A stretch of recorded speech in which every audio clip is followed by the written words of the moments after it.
Hey, Danny Daniels again. Today is Wednesday, June 12th. How you doing? Hope everybody has been all right.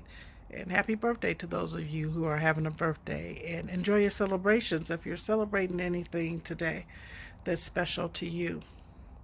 Today's message, I'm going to be talking about when do you betray a confidence? Should you ever betray a confidence?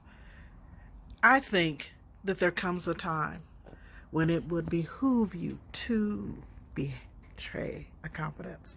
And you have to evaluate that, engage that, because there's no such thing as an absolute. There's no such thing as you should never betray a confidence. Sometimes you need to.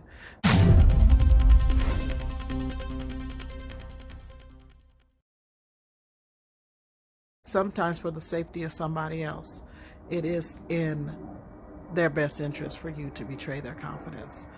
I had such an occasion recently. I was talking to someone and she shared with me an event that had occurred. Now, I know both parties. One party was clearly in the wrong, and the other party was just blown away with the activity that was happening. So I'm like, okay, this is none of my business. This other person, I'm their confidant, so they shared with me what was going on. And I too was blown away. I'm like, are you serious? Is this happening right now? But I'm going to mind my business because it's not my place. But I was perplexed with it. And I stayed there all night because the first party, the innocent party, was very upset, tremendously upset. And it just caused her a lot of unnecessary stress. It also affected other people of the first party's household unnecessarily so. It just created a tidal wave, like a domino effect, just knocking things over that shouldn't be knocked down. And I couldn't bring peace to the first party. So since I couldn't bring peace to the first party, I had no peace. So I meditated on that thing and it just stayed with me all night. And I have this thing where I think that dreams are chaotic. I'm nowhere near a dream interpreter, and I just believe that for the most part, dreams are just chaotic and they just pull in from the experience that you've had recently, and then you just process as you dream. But there's another thing about my dreams. Sometimes my dreams have been prophetic, and the Lord has talked to me through my dreams. So sometimes I do receive a word of knowledge through my dreams. And in this instant, I dreamt violent dreams of disruption and destruction. So when I woke up, I prayed on it, and it still weighed heavily on my mind. I said, so I need to do something about this, because if I don't, the potential for damage is great, and I didn't want that. So I betrayed the confidence, and I went to the second party and I voiced my opinions. And when I voice my opinions, they're heavy and they're strong and they're followed up with factual data. Because if I can't follow it up with factual data, I can't speak on it. That's how I feel about it. And a lot of times, even in my jobs, because I am a vocal person, people will say, well, you didn't speak up, you didn't say anything. And I'm like, because it's not, in this case, I didn't feel that it was my place. It's not a situation like that. Most of the time, if I'm in a meeting and I'm listening, especially if I'm new to a job, I'm digesting information. I can't speak up on what I don't know. If I need to do some more due diligence on that area, why would I voice my opinion prematurely? I'm not going to do that. So I'll just be quiet. I'm digesting information. Doesn't mean I'm not paying attention to you. It doesn't mean that I'm not there. And people watch me a lot. I can't stand that. I cannot stand being watched. But it has happened all my life. I can never just fade into the background. I'm always ever present. People always see me. And whatever I do, it's judged. It drives me nuts. One time I was working And my supervisor, she didn't know me because she was new to the department. I was new to the department. And I had my headphones over my head a lot. I don't know what it was, if it was just a security comfort for me, but I would have my headphones over my head with no sound.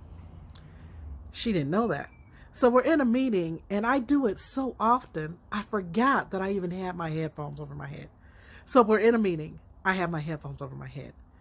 I'm participating in this meeting. I'm asking questions. I'm talking. I'm explaining things. Mind you, I'm not management. I'm not a part of management. I'm just a team member. So she's speaking, and she keeps looking at me. I'm like, why is she looking at me? So after the meeting, I get an email. She wants me to come to her office. I go to her office. She says, we're in a meeting and you weren't paying attention.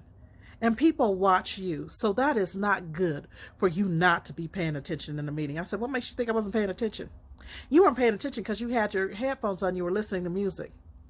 I said, oh, so because that's your perception, you think your perception was right. I said, well, you are mistaken. I said, and I can't believe you even calling me in your office for this, because did you not see me participating? Yeah. I said, did you not hear me asking questions? Yeah. Did you not hear me answer questions? Yeah. So what makes you think I wasn't participating? Because you had your headphones on your head? I said, that is the most ridiculous thing ever. And I'm going to need you to mature your thought process, because that is an immature thought process to assume that just because someone had headphones on their head, they're tuned out. You can make that assumption if they're not actively participating. But I was actively participating. And she was the same manager who told me I was going through something horrific in my life. I can tell you guys what it was. I didn't tell people on the job then. I was going through a divorce. I was going through a divorce from a man that I was still in love with. Nobody knew. So I'm on the job, and I had a court date later in the day that I was anxious about it. I didn't want to go. I was very upset. I come into work, and I'm not smiling because I'm concerned, I'm worried, and my heart is broken. I'm in a devastating place in my life. And I get a call to come into her office. I go into her office. Yeah, what's up? So she tells me, I don't understand what's going on with you today, but it's been brought to my attention that the morale on the floor is low, and it's because of you. Okay. I didn't feel like dealing with this, okay? I knew exactly what she was talking about, but I'm okay. So she tells me, she says, oh, what are you going to do about it? I said, I have no idea. And she says, I'm going to need you to do something about it. She goes, this is what the deal is. The deal is this. I know that you might be going through something that I don't know about. I understand that. But what you don't understand is you set the tone in this office. If you're having a bad day, everybody's having a bad day. And I know it's a lot of pressure. And I know that's a heavy weight on your shoulders. But that is the way that it is. If you're not smiling, they are concerned and they're not smiling. There's one employee in particular that you make or break her day with a word.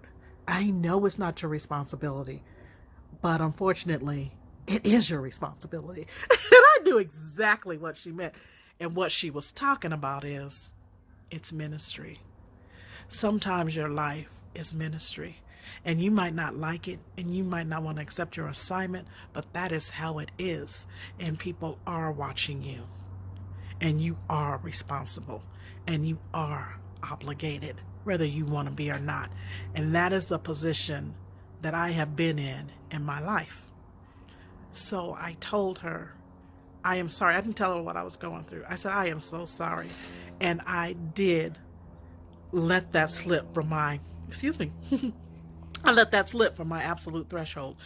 I wasn't thinking about anybody else but me today. So I was in a selfish mode. And you would think, who has to carry that kind of weight? It's not fair. It's not right. Life isn't fair. And sometimes, even if we think it's not right, it's still the right thing. It might not be right for you, but it's still the right thing to do. So I fixed it. And I put on my smile when I left her office. And I did notice a change on the morale and the atmosphere in the department surrounding me. It's a heavy load to carry. But hey, somebody's got to do it. And it might be, somebody might be listening, and this might be your assignment, and you may not have been aware of it. And after you hear this message, it will light a bulb in your head, and you'll realize, oh, boom, that's me. Yeah. And yeah, some days that responsibility, that duty, that obligation is a burden, let me tell you. And when you have a personality in a ministry like mine, you are a confidant for multiple people because you're trustworthy. You should be trustworthy. I don't think that you would have that assignment if you weren't trustworthy. I really don't think so. So I believe people with that ministry on them are trustworthy people. I had to betray that trust. So I did. I reached out to party number 2. I let party number 2 know what was up. So party number 2 want to get a little lippy with me. I live for lippy people. I love people that pop lip. I do, because it gives me the ability and the opportunity to practice my expertise. Because I've done my due diligence. I didn't speak without knowing that I could back up what I said. So when she came at me with her rebuttal, I hit her with some more factual information. Then she came at me again, and I hit her with some more facts. I said, this is what I didn't do. And I came at you with kindness. I came at you this way because I do care about you and I love you. I love all parties involved.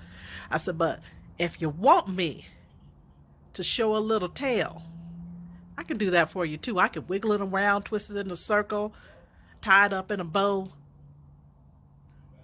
What do you want? Because I got you. In the end, she kind of settled down. Now, she was salty. She probably still salty. And here's the thing. I don't care. Sometimes you're going to have to be salty because you're going to have to be checked and get yourself right. And I've been checked and I have to get myself right. And I've been salty. It's an emotion. You're going to get over it because it's for the better good. And I wouldn't have said anything if she wasn't so far off the beaten path. She was in danger of falling over a cliff. Not only I didn't betray the confidence just to protect party number 1, I had to betray the confidence to protect you too, because you don't want me to speak on it. You really, really don't. So you might want to let this go. So sometimes, let me reiterate, sometimes it's in the best interest of all parties for a confidence to be betrayed, but never ever betray a confidence without doing some due diligence. Due diligence meaning research what's going on, pray about it. I pray about everything. You never know when you're going to need to pray. Some things are going to happen whether you pray or not. And some things need prayer for it to turn. But you never know. You never know what you're going to need to pray about, and you never know what you don't have to pray about, and it's going to happen anyway. So in all things, just pray. That's my advice. For those of you who aren't praying people, meditate. Meditate over that thing. Think about it. Count up the cost before you make your move, because you could hurt people unnecessarily, and that's what we don't want to do. We don't want to hurt ourselves, and we don't want to get hurt. And before you open up your mouth to speak on something negative to anybody, you have to count up the cost and ask yourself, is this relationship one that I value? And will this potentially put me at risk for losing it? If it's going to put you at risk for losing it and you value it, maybe you shouldn't go there. But if it's going to put you at risk for losing it and you value it, but you still know that it's the right thing to do, go ahead and do it. And then there's a third thing. A lot of things come in threes. Sorry to be picking my eye. But anyway, a lot of things come in threes. If you value the relationship, you still think it might put you at risk for losing it, but it's still the right thing to do, go ahead and do the right thing. Do it for yourself. because it's going to give you peace of mind. I have lived too many years with not having my peace of mind because I kept my mouth closed when I should have said something. And I let people do some things to me personally that shouldn't have been done. I am such a, I don't know how to really describe myself in this area where people perceive me as being one way. And then when they find out, oh, she's not that way, it ticks them off. They get angry. They get real mad. I had this one woman. She thought I was just this docile, passive beast of a woman. Just, she's going to do whatever I say. And she's always going to be on my side. And she's always going to have my back. Woo, da, da, da, da, da. No, she found out the hard way. She came at me a little sideways. And I let her know who I was. I don't always have to wake Danielle up. Danielle is my alter ego. I don't always have to wake Danielle up. Sometimes I don't even wake her up. Somebody else stirs her and then boom, there she is. And I do not rein her in. When Danielle is released, I let her have her way. She gonna do what she gonna do. Let the chips fall where they lie. Lay where they fall, or however you say that expression. It's gonna be what it's gonna be. What should have happened did.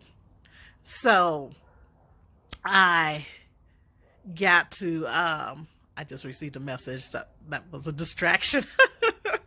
Rather good message. I love receiving good messages. But anywho, it was such a good message that I'm sidetracked. I'm not sure trying to get my train of thought back on. Hold on a second. Wait, it's coming around. Okay, the train's back on. This woman thought that I was passive and docile. And she came at me. She was talking to me out the side of her neck. And I just let her know what it really was. And she was shocked. I can't believe you're talking to me this way. I said, girl, I'm a grown woman. I don't have time for this. That's what we're not going to do. We're not going to play with me. We're not going to run around thinking that you can treat me any kind of way and disrespect me and disrespect my household and disrespect my husband. And I don't say anything because you're not in authority over me. Yeah, we go to church together and that's wonderful and that's fine. But you ain't the author and the finisher of my life. You ain't God. You're not my husband who's the authority in my household. And I don't love you more than I love myself. I don't value anyone's opinion more than I value my own. I might come to someone to get their opinion, and it's just to give me a different perspective. It's just to help me know that the conclusion that I've come to is the right one. I may ask other people, well, what do you think about such and such a thing? That doesn't mean that I'm going to take your advice and run with it. That's not what that means, boo-boo. And I'm sorry if you got your feelings hurt. And actually, in this case, I wasn't sorry that she got a little feelings hurt. If your feelings are hurt, good. They need to be. Because you might want to check yourself and check your walk and how you're treating people. Because you want to manipulate people. Sometimes, and for me, I'm gullible on a lot of things. Some things I'm not, but on a lot of things, I'm gullible. And I can be led astray a little bit. Because I allow it. Because I'm trying to understand what's really going on. So I'll let things go, but I still have my eye on that thing. Like, I'll let you think that I don't know what you're doing behind my back, but I have an awareness.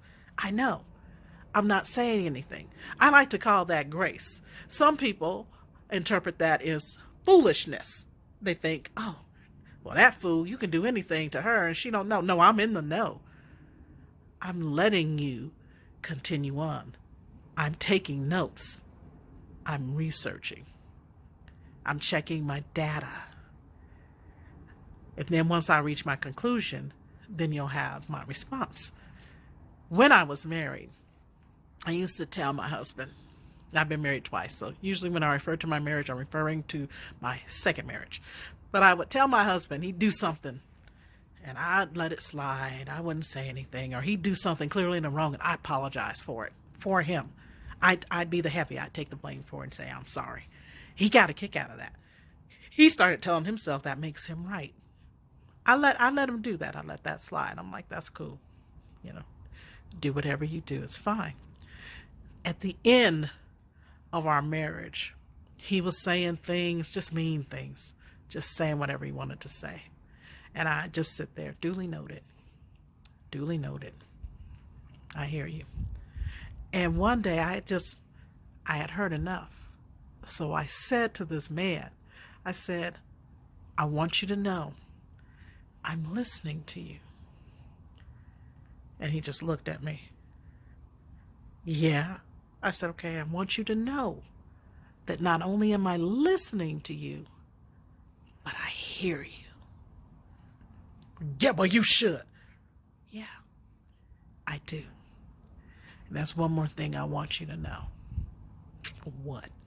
I said, I want you to know this. For everything that you do from now on, I'm going to give you an answer.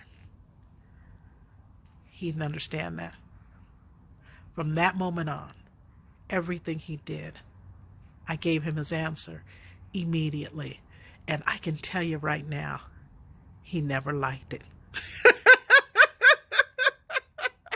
But you have to push me to get to that point where I'm giving you an answer for every stimulus that you do to me.